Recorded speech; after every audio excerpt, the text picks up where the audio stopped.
Hello, everyone. Welcome back to the ETS Travel Podcast. Thank you so much for listening. I'm John, and as promised in our last episode, this is part 2 of our look at Jerusalem. So in our last episode, me and Bethany, again, fellow BDM here at ETS, she helped us explore Jerusalem through the Old Testament. So today we're going to be turning the page to the New Testament.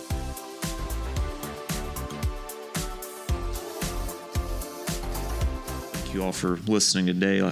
As always, we have previously walked through Holy Week and the path from Bethany to the cross. So we'll not retrace that chronologically in detail today, but instead we'll focus on the places and events in and around Jerusalem during that time frame in Jesus' ministry before Holy Week and the birth and growth of the early church afterwards. So Bethany, welcome back. Looking forward to doing part 2. Yeah, thanks, John. So to start off with, Jerusalem is really crucial to the New Testament, from its opening chapters all the way through the book of Acts. Jesus is brought to the temple first as an infant. He teaches there as a young boy. He ends up ministering in and around the city. And of course, he would have returned there repeatedly for different Jewish festivals, including Passover and things like that. And then after Jesus' death and resurrection and ascension, Jerusalem becomes the launching point to the church's witness to the world. So you had the day of Pentecost in the upper room, where they were staying. And from there, the message spread. They started converting people. You had Peter and Paul and Barnabas and Timothy and all these people going out on missionary ministries and things like that. Right. So let's begin with the temple. So for first century Jews, this was not merely a historic location. It was a center of worship and daily religious life. So what would Jesus and his disciples have encountered there? Yeah, by the time of Jesus, Solomon's temple had been ripped down. A new temple's been built.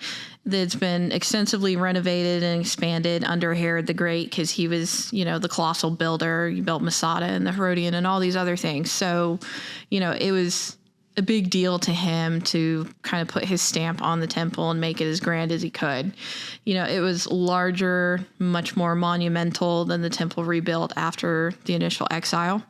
It had courts, it had gates, it had porticos, areas designated for worship and sacrifice. Pilgrims coming to Jerusalem for major festivals, especially like Passover and the Feast of Tabernacles. It was a pilgrimage site. And it was beautiful and, worthy of exalting and things like that. It was a thing for their sacrifice, their prayer, teaching, celebrations, like with the festivals and things. And then public life, centered around going and praying and making our sacrifices in the temple.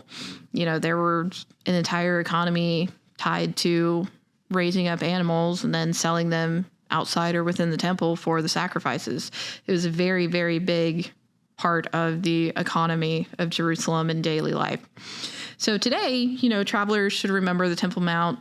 It was a living sacred space, and even to this day continues to be important to the Jews, Christians, and Muslims. So you still want to approach it respectfully when you're visiting, of course. Absolutely. And at the base of the Temple Mount is another site of immense significance. I would argue maybe one of the most, if not the most significant site in Jerusalem, and that's the Western Wall. So what should travelers understand about the wall itself?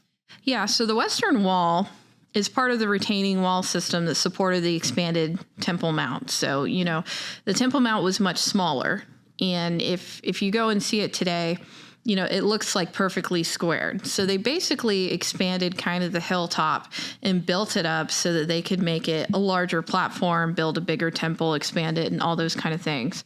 So, this was all done in the time of Herod, and it's not a remaining wall of the temple building itself like some people think. So again, it's that retaining wall for that foundation, and so it's why it's so important is it's believed that this is the closest widely accessible place to the location where within the temple the Holy of Holies would have been.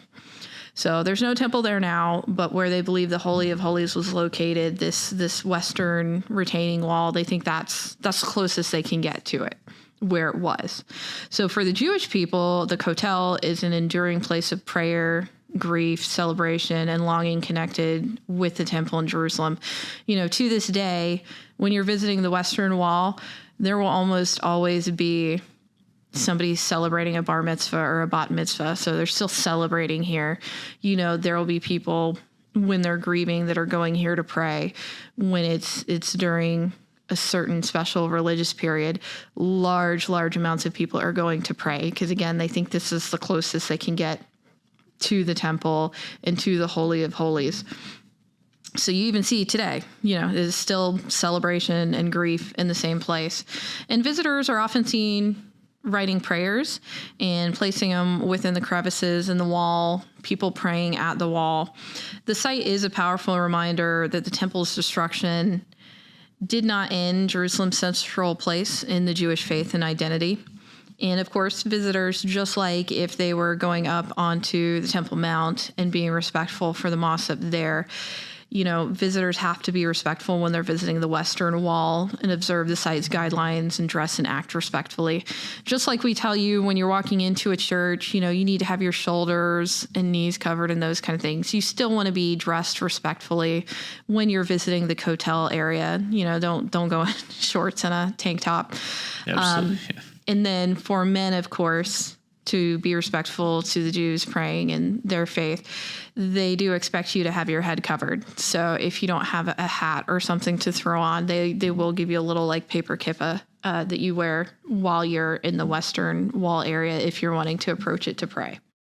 It's very helpful, very helpful. I had the opportunity to write a prayer into the wall, and it was a great experience to share that. So the temple appears very early in Jesus' life. So what New Testament moments take place there before his public ministry? Sure. So Jesus would have been presented at the temple as an infant, in keeping with the law and tradition. And then Simeon and Anna recognized him there. They spoke about God's salvation. Simeon had been blind, and you have the whole miracle there as well. And then at age 12, Jesus remains behind in Jerusalem. He's found in the temple, listening to teachers, asking questions, being very mature and knowing things perhaps they wouldn't have expected of a 12-year-old at the time. So, you've got those stories in the New Testament. And then these early accounts establish, again, that Jerusalem and the temple were so important to the time and to the people. So, of course, they would end up being important settings in Jesus's identity and, of course, in his mission. Awesome. And as Jesus' ministry develops, John's gospel especially places him in Jerusalem for several feasts. What are some of the key moments that travelers can connect to within the city?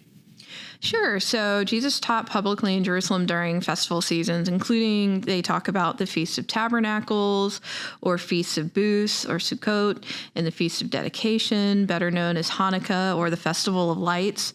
So John's gospel records, debates, and teachings connected with the temple courts and, surrounding areas. So Jesus spent time there during the festivals, debating and teaching. And these scenes also show that Jesus' ministry was not confined just to the Galilee. So most people think, okay, born in Bethlehem, ends up growing up more in Nazareth in the Galilee, starts his ministry up there, calls his disciples. But he spent a good chunk of time in Jerusalem and the surrounding areas as well. So Jerusalem repeatedly becomes a place of revelation, response, and of course, controversy. So reading these passages in the city helps travelers understand the scale of the crowds and the importance of the festival gatherings. So also, two pools are especially memorable in the Gospel of John, Bethesda and Siloam. We covered a little bit about Siloam in our last episode. So before we go a little bit more, because it's also significant in the New Testament as well, we'll start with Bethesda. So what happened there at the Pool of Bethesda? Yeah, so the Pool of Bethesda is traditionally associated with Jesus' healing of a man who had been unable to walk for 38 years. He, of course, did this on the Sabbath, so they accused him of working on the Sabbath by doing the healing. And, it goes back to that controversy we talked about. So John described the pool as having 5 porticos and archaeological remains near the Church of St. Anne. Help visitors picture the setting. So that's where they have dug up a pool, and they think that's the Pool of Bethesda, and they've connected it pretty well. So the healing leads into a significant conversation about Jesus's authority, healing on the Sabbath, and of course his relationship with the Father. So it's a powerful reminder that Jesus met people in the places of long waiting and suffering and hope, and he put that above the religious rules of the time.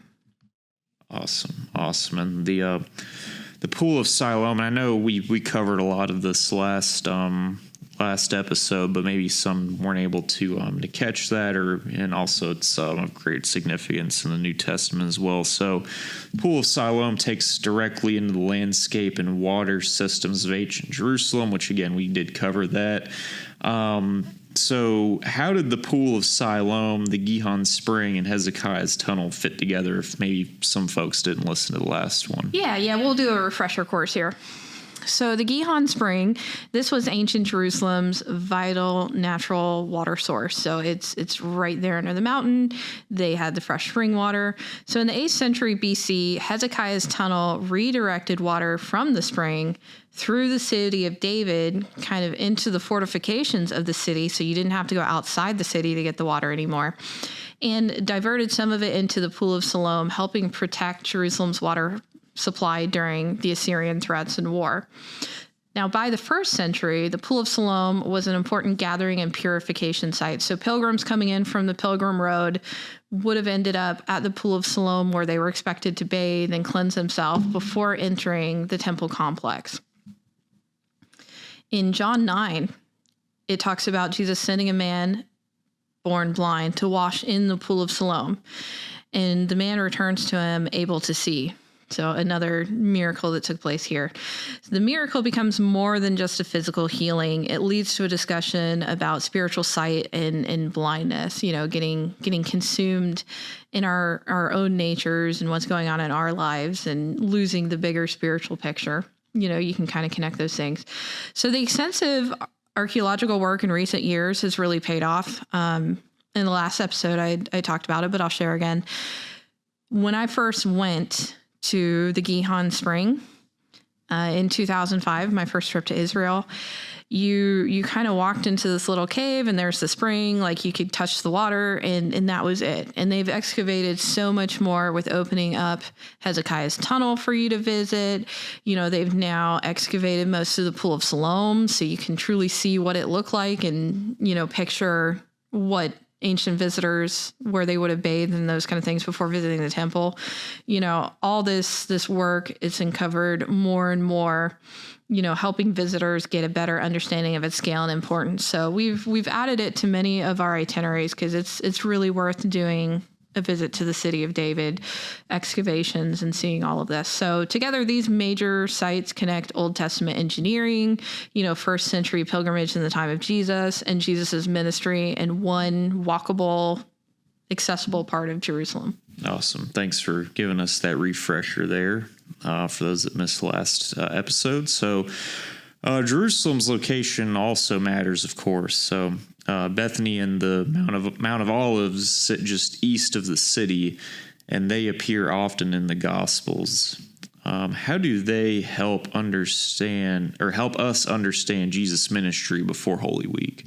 Yeah, so before his final week in Jerusalem, Bethany was home to Mary and Martha and Lazarus, and Jesus was very good friends with Lazarus.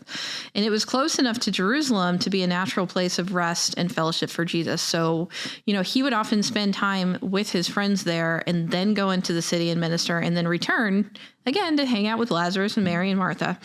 So the raising of Lazarus takes place in Bethany and becomes one of the most significant signs of Jesus's power and who he truly is in John's gospel. And then on the opposite end, you have the Mount of Olives. it's great when you go up there. You get this amazing clear view of Jerusalem and the hills and the valleys and everything around it. You get a great view of the Temple Mount area, and it forms part of the landscape through which Jesus and his disciples would have moved. So when you're standing up on the Mount of Olives, it's awesome. The guides will sit and tell you like, okay, this is this place, this is this place, this is this place. And you can all see how it's connected in and around what would have been first century Jerusalem. So while these locations, they're closely connected to Holy Week, they also help us to see the relationships, the teaching, and all of the time in ministry that preceded that final week. Awesome. So we've covered the chronologically the events of Holy Week elsewhere, but visitors naturally ask about the places associated with Jesus' crucifixion and resurrection. What are the two primary sites to know? Sure. So there's two tombs, believed. There's the Church of the Holy Sepulchre. So this is the traditional location associated with Jesus's crucifixion, his burial, and his resurrection site, all on one place. They have a tomb site there as well that you can visit. So it's believed he was crucified, buried really close by, and, of course, would have been resurrected from the same tomb. So you can go and visit here. This is the more traditional place, St. Helena, when she was given money back to find holy sites and build after Emperor Constantine became Christian and he wanted to, immortalize these sites and make them a pilgrimage. She picked the Church of the Holy Sepulchre site and saying she had found the tomb. So it's been venerated by Christians for centuries, and it remains one of the holiest sites in the Christian world. The church's present form is much larger than the New Testament era. So in the time of early Christianity and Queen Helena, it would have been a much smaller site. It's obviously been built up and preserved over a long time, so it's a long-standing Christian tradition about the events remembered there, whether they took place there or not. Then you have the Garden Tomb Complex. So this is north of the Old City, like not even close to the Church of the Holy Sepulchre. And it's another site that many more Protestant pilgrims especially prefer to visit and find meaningful. Within the complex there at the Garden Tomb, there's a rocky hill that was identified by some as Golgotha because it looks like a skull. Realistically, Golgotha was more likely somewhere else entirely from more modern archaeology and records and things like that. But there happened to be a tomb nearby that's now known as the Garden Tomb. So the Garden Tomb is an alternate, more recent proposed location rather than the historic consensus represented by the Church of the Holy Sepulchre. There's not a lot of archaeology to support that the Garden Tomb was the tomb site. So I always tell people to keep in mind, this probably isn't the tomb site, but it's a beautiful representation. You can go in and walk in an empty tomb, and you can remember Jesus was buried someplace like this, and the tomb is empty. He's not there. It's a wonderful facility. They've got all these beautiful spots in the garden to do a communion service. And remember the most important thing, whether or not you're at the 100% accurate tomb site, Jesus was in a tomb. He's not there anymore. You can celebrate communion and remember that resurrection. So both places really invite visitors to kind of reflect on the central Christian claim that Jesus died, he was buried, and he did rise again. Absolutely. And it still gives you a very clear idea of what transpired to the end of Holy Week there. So, and the resurrection is the turning point. Afterward, Jerusalem becomes the setting for the church's beginning. Where did the disciples gather as they waited for the promised Holy Spirit? Yeah, so it's believed that they gathered in the upper room, the same place that they had, rented to celebrate Passover and everything before Jesus was arrested. So it's believed that they returned there and that it was on Mount Zion. So we've got a church there built around what they believe was the location where the disciples gathered. So, they gathered before and then they gathered back here after. And then, this led up to them seeing Jesus again and then later the ascension. So that's all believed to be on Mount Zion. The building visitors see today is from a later period. So, it cannot be identified in any way, shape, or form that this was the actual room.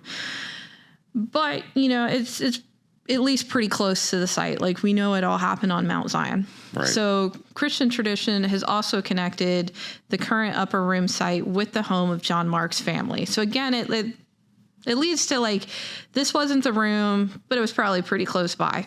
And Acts identifies John Mark's mother, Mary, as a Jerusalem believer whose home was a gathering place for the early church. Some traditions, therefore, suggest that this may have been the same house associated with the upper room, just with a more modern building put on top of it. So John Mark is traditionally identified as the writer of the Gospel of Mark. So whether or not the exact room can be established, we're pretty sure it can't. The site still gives groups a meaningful setting to consider the disciples praying, waiting, and preparing for their mission ahead after Christ had risen, having that excitement on the day of Pentecost with the living fire. All of that happened at least nearby. So you're pretty darn close, even if you're not maybe in the exact room where it happened, since that room, after hundreds of years, it wasn't likely to be preserved that well anyways. Yeah, no, for sure. And you mentioned the day of the Pentecost. So the waiting leads to the day of the Pentecost, one of the most defining moments in Christian history. How can visitors understand the Pentecost in the setting of Jerusalem? Sure. So Pentecost was already a major Jewish pilgrimage festival. It was a time where everybody'd be streaming into Jerusalem to go visit and sacrifice in the temple. So Jerusalem would have been super full of visitors from many different regions and areas. And Acts 2 actually describes the Holy Spirit coming upon the disciples and the Gospels being heard in many languages, because you would have had people speaking things other than ancient Aramaic or Hebrew. There would have been the Greek Jews and so on and so forth. So Peter's sermon proclaims Jesus as a crucified and risen Messiah. And the account ends with thousands responding in faith and being baptized. So the upper room is that traditional setting for the disciples gathering, while the nearby Temple Mount and the southern steps help us picture how the message could have quickly reached such a large festival crowd if they were preaching from there. So the southern steps also, are near many ritual immersion pools like the Pool of Bethesda. They're not far from the Pool of Siloam. So it provides a meaningful setting for considering the baptisms described in Acts as well that would have been done after Peter spoke. So we should be careful not to claim an exact location for every part of Pentecost, but Jerusalem's geography helps travelers at least imagine its public and far-reaching nature. Things like the southern steps and being so close to the baptismal pools. It's like, we can't 100% say, but, probably. Yep. It's at least we know it's very close, if not exact. So that's very helpful there. So yeah, I like to think about it. When you're in Jerusalem, you're always in the vicinity if something happened. Of course. You're at least close by. Of course, closer than you would be anywhere else, obviously. So the early believers did not immediately leave Jerusalem. What did life look like for the first church? Sure. So if you're reading through Acts and the early chapters, especially after Pentecost and everything, it describes believers devoting themselves to teaching and to fellowship, breaking bread, spending time in prayer, supporting each other. They continued to meet in homes and gathered in the temple courts sometime.